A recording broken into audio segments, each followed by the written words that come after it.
ආයුබෝවන් අද 2026 පෙබ්‍රවාරි 14 සෙනසුරාදා අද දවසේම වියට්නාමයේ සිදු වුණු ඊටාම සුවිශේෂී ආධ්‍යාත්මික වශයෙන් වැදගත් සිදුවීමක් ගැන අපි අද ගැඹුරින් කතා කරන්නයි සූදානම් වෙන්නේ. ඔව්. අපි අතේ තියෙනවා තිට් ෆාප් හියු හිමියන් විසින් රචිත ලිපියකින් උපුටාගත් කොටස් ටිකක්. දැන් මේක බැලු බැල්මට පේන්නේ ශ්‍රී ලාංකික භික්ෂුන් වහන්සේලා පිරිසක් වියට්නාමයේ කළ සංචාරයක් ගැන වාර්තාවක් වගේ. නමුත් අපි මේකේ ගැඹුරටම ගිහින් බලන්නයි යන්නේ මේ සිදුවීම පිටිපස්ස තියෙන සංස්කෘතික සහ දාර්ශනික වැදගත්කම මොකක්ද කියලා. හරියටම. මොකද මේ සිදුවීමේ තියෙන කාලයයි ස්ථානයයි අහම්බයක් නෙවෙයි. මේ හැමදේම වෙන්නේ වියට්නාමයේ චන්ද්‍ර දින දර්ශනයට අනුව නව වසරය කියන්නේ බින්ගෝහ වර්ෂය උදා වෙන මොහොතේ. ඒ කියන්නේ මුළු රටම අලුත් බලාපොරොත්තු වලින් පිරීලා තියෙන වෙලාවක. ඔව්. ඒ උත්සව ශ්‍රියට මේ ආධ්‍යාත්මික හමුව එකතු වෙන්නේ නිකම් සිදුවීමක් විදියට නෙවෙයි. ඒකට හරිම ගැඹුරු අර්ථයක් එකතු කරමින්. ඒක ඇත්ත. මූලාශ්‍රයේ සඳහන් වෙනවා මේ සිදුවීම වෙන්නේ වියට්නාමේ ඩාතන් නගරයේ කියලා. නව අවුරුදු උදාවේ අර ප්‍රීතිමත් සැනකලි සිරියෙන් රතිඤ්ඤා සද්දෙන් මුළු නගරයම නැහැවී යන වෙලාවක ඒ වගේ කාර්යබහුල උත්සව ශ්‍රීයෙන් පිරුණු පරිසරයක් මැද තියෙන පන්සලක මේ වගේ ශාන්ත ආධ්‍යාත්මික උත්සවයක් පැවැත්වෙනකොට ඒකේ වෙනස කොහොම දැනෙන්නේ නැත්ද? ඒක තමයි මෙතන තියෙන විශේෂත්වය. පිටත ලෝකයේ තියෙන ඒ උද්දාමයත් එක්ක පන්සල ඇතුළ ඇතිවන නිහඬ ශාන්ත ස්වභාවය. ඒක එකිනෙකට වෙනසක් දැකීම් දෙකක්. ඔව්. ඒ වගේම මේ සඳහා තෝරගන්න ස්ථානය ගැනත් අපි විශේෂයෙන් කතා කරන්න ඕන. ලිපියේ සඳහන් වෙන්නේ ටැම්බාවෝ විහාරය. ඒව නැත්නම් චුව ටම්බවෝ. මේක නිකම්ම පන්සලක් නෙවෙයි. මධ්‍යම වියට්නාමයේ ථෙරවාදී බුදුදහමේ මූලික මධ්‍යස්ථානයක්. එම නැත්නම් මව් විහාරය ලෙසයි සැලකෙන්නේ. මව් විහාරය. ඒ කියන්නේ ඒ ප්‍රදේශයේ ථෙරවාදී බුදුදහමේ හදවත වගේ තැන. හරියටම. මම කල්පනා කරන්නේ ඒ වගේ සුවිශේෂී ස්ථානයක්ම මේ උත්සවයට තෝරගත්තේ ඇයි කියලයි. ඒක නිකම් පහසුවට ගත්ත තීරණයක්ද නැත්නම් මේක පිටුපස්ස ඊට වඩා ගැඹුරු අර්ථයක් තියෙනවද? ඒක අනිවාර්යයෙන්ම ගැඹුරු අර්ථයක් තියෙන තීරණයක්. මව් විහාරයේ තෝරා ගැනීමෙන්ම ශ්‍රී ලාංකික දූත පිරිසට ඉහළම ගෞරවයක් දක්වනවා කියන එක පැහැදිලි. ඒ වගේම ඒකෙන් සංකේතවත් කරනවා මේ සිදුවීම හුදෙක් රටවල් දෙකක භික්ෂුන් වහන්සේලාගේ හමුවක් නෙමෙයි. මේක ථේරවාදී බුදුදහමේ ප්‍රධාන මධ්‍යස්ථාන දෙකක් අතර ඇතිවෙන ශක්තිමත් ශාසනික බැඳීමක් කියලා. ඒ ගෞරවය දෙපැත්තටම තිබුණු බව පැහැදිලි. මොකද මූලාශ්‍රයේ විස්තර කරන විදියට ශ්‍රී ලංකාවෙන් වැඩම කරපු දූත පිරිසත් සුළුපටු නෑ. ඔව්. මේක නිකම්ම වන්දනා ගමනක් නෙවෙයි කියන එක ඒ පිරිස දිහා බැලුවම තේරෙනවා. ඔව්. ඒක ඊටාම වැදගත් නිරීක්ෂණයක්. දැන් ලිපියේ නම් වශයෙන් සඳහන් කළත් අපි මේ හැම නමක්ම කියනවට වඩා ඒ පිරිසේ සංයුතියේ වැදගත්කම තේරුම් ගමු. හරි. නායකත්වයේ දරන්නේ බද්දුල ශ්‍රී සද්ධර්ම රාමාරාම විහාරාධිපති පූජ්‍යපාද තෙරිපැහැත්තුල සාර හිමියන් සහ බද්දේගම මහා විද්‍යාලයේ විදුහල්පති පූජ්‍යපාද උඩුවල උදේ හිමියන් වගේ ජ්‍යෙෂ්ඨ හිමිවරුන්. ඊට අමතරව කැලණිය ප්‍රාදේශීය සංඝ සභාවේ ලේකම් හිමියන්, විවිධ ප්‍රදේශවල ධර්ම ශාස්ත්‍ර ආරක්ෂක මණ්ඩලවල නිලතල දරන හිමිවරුන්, ඒ වගේම ශ්‍රී ලංකා අධ්‍යාපන අමාත්‍යාංශයේ සහකාර අධ්‍යක්ෂවරයෙක් වන පූජ්‍ය කරවිලකොටුවේ ධම්මතිලක හිමියන් වැනියත් මේ පිරිසට ඇතුළත්. ඒ කියන්නේ මේක ශාසනික සහ අධ්‍යාපනික ක්ෂේත්‍ර දෙකේම ඉහළම නියෝජනයක්. හරියට. බුදුදහමේ ප්‍රායෝගික පැත්තයි ශාස්ත්‍රීය පැත්තයි දෙකම එකට එකතු වෙලා ගියා වගේ. මේකෙන් දෙරටේ බෞද්ධ සම්බන්ධතාවල තියෙන විධිමත් බව සහ ගැඹුර පැහැදිලිවම පේනවා නේද? ඒක තමයි. මේකේ දැනුම, අත්දැකීම් සහ ශාසනික ප්‍රතිපත්ති හුවමාරු කර ගැනීමේ අවස්ථාවක්. ලිපියේ කතුවරයා වන ටැම්බාවෝ විහාරයේ විහාරාධිපති පූජ්‍ය තිච් ෆප් හියෝ හිමියන් මේ දූත පිරිස පිළිගන්න ආකාරයත් හරිම සුවිශේෂී. ඒ පිළිගැනීමට වියට්නාම සහ ශ්‍රී ලාංකික භික්ෂූන් වහන්සේලා විතරක් නෙවෙයි, ලාओस භික්ෂූන් වහන්සේලා සහභාගී වෙනවා. ඒකෙන් මේ සිදුවීමට කලාපීය වැදගත්කමක් එකතු වෙනවා. හරි.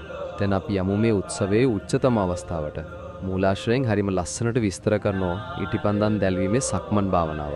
එමත් නැත්නම් තැප්නේස් තියන් හන් ගණ. ඔව්. මම මේක මවා ගන්න උත්සාහ කරනවා.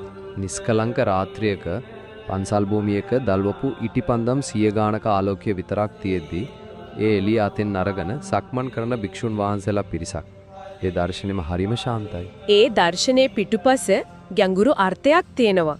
ඉටිපන්දම් ආලෝකයෙන් නියෝජනය වෙන්නේ අවිද්‍යාවේ අඳුර දුරු කරන ප්‍රඥාවේ ආලෝකය. නව වසරක ආරම්භයේදී අලුත් බලාපොරොත්තු එක්ක ප්‍රඥාව පෙරදරි කර ගැනීම තමයි මෙතන මූලික සංකේතය. ඒක නිකම්ම ආලෝකයක් නෙවෙයි මනස ආලෝකමත් කිරීමක්. ලිපියේ තියෙන හරිම කාව්‍යාත්මක උපමාවක්. ඒ තමයි ඒ ඉටිපන්දම් දලි බුදුරජාණන් වහන්සේට පූජා කරන පිළිබිඹු වසන්තයේ මල් වගේ කියලා. ඔව් ඒක හරිම ලස්සනයි. ඉටිපන්දමේ දැල්ල මලක හැඩයට සමාන කරනවා වගේම වසන්තයේ නැවුම් බවත් බලාපොරොත්තුවත් ඒකට සම්බන්ධ කරනවා. ඒක නිකම්ම චාරිත්‍රයක් වෙනුවට කලාත්මක සහ හැඟීම්බර අත්දැකීමක් බවට පත් කරනවා. ඒක ඇත්ත. ඒ වගේම මේ සක්මන සිදුවෙන්නේ ප්‍රධාන බුද්ධ ප්‍රතිමාව සහ පූජනීය බෝධීන් වහන්සේලා දෙන්නම වටා.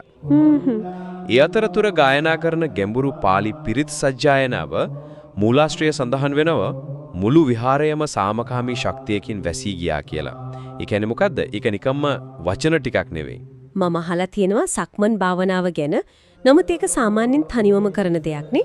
මේ වගේ කණ්ඩායමක් එක්ක ඉටිපන්න මත ඇතිව කරනකොට ඒකේ අත්දැකීම කොහොම වෙනස් වෙනවද? හරිම හොඳ ප්‍රශ්නයක්. තනිව කරන සක්මන තමන්ගේ මනස එක්ක ගැඹුරට යන්නේ ගමනක්. ඔව්. නමුත් මේ වගේ සාමූහිකව කරනකොට ඒකෙන් තවත් දෙයක් සිද්ධ වෙනවා. හැමෝගෙම හුස්ම, හැමෝගෙම පියවර, හැමෝගෙම සිතුවිලි එකම රිද්මයකට එනවා. එකමුතුකමක් ඇති වෙනවා. ඔව්.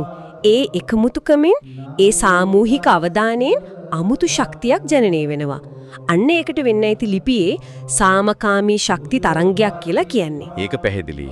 ඒක සහභාගී වෙන හැමෝගෙම සිත් සුවපත් කරන අධ්‍යාත්මිකව පෝෂණය කරන ක්‍රියාවලියක්. ඒක පුද්ගල අත්දැකීමක් වෙනවා වගේම ප්‍රජාවක් විදිහක ලබන අත්දැකීමක්. ඉතින් මේ හැම දෙයකම දාර්ශනික පදනම ගොඩනගන්නේ ඊට පස්සේ පැවැත්වෙන අනුශාසනාවෙන්.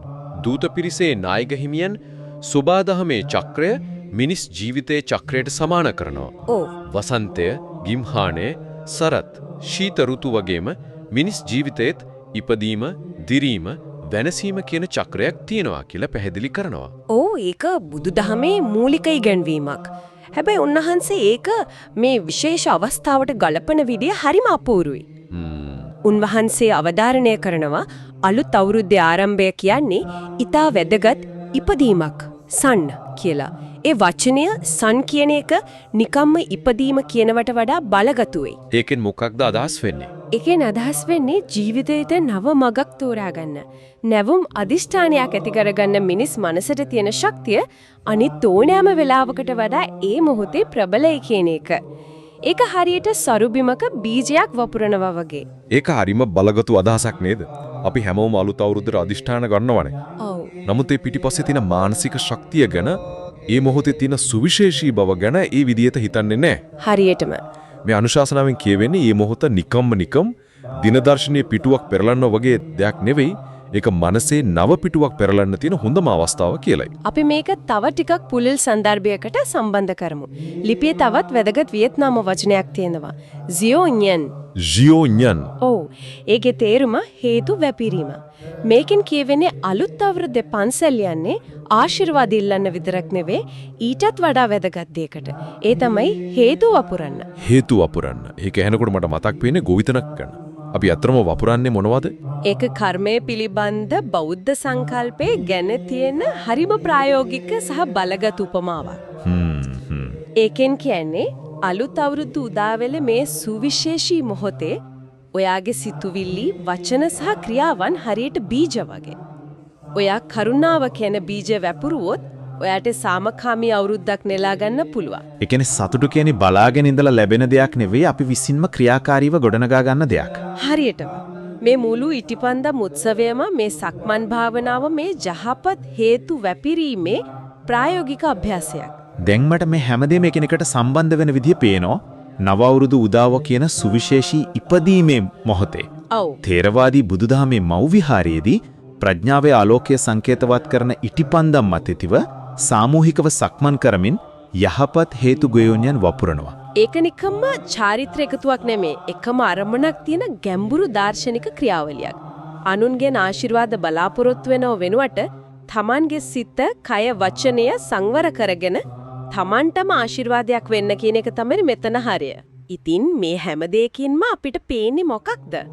මම මේක සාරාංශගත කළොත් මේක හුදෙක් ශ්‍රී ලාංකික භික්ෂූන් වහන්සේලා පිරිසක් වියට්නාමයේ කරපු විධිමත් සංචාරයක් විතරක් නෙවෙයි. නෙවෙයි. මේක ගැඹුරු සංස්කෘතික හුවමාරුවක්. රටවල් දෙකක තෙරවාදී බෞද්ධ සම්ප්‍රදායන් එකට හමු වෙලා හවුලේ බෙදාගත් අධ්‍යාත්මික ශක්තිය මොහොතක්. ඒ වගේම ලිපියේ අවසානයේ කියවෙනවා වගේ මේ සිදුවීමෙන් වියට්නාමයේ සහ ශ්‍රී ලංකාව අතර පවතින බෞද්ධ මිත්‍රත්වය තවත් ශක්තිමත් වුණා.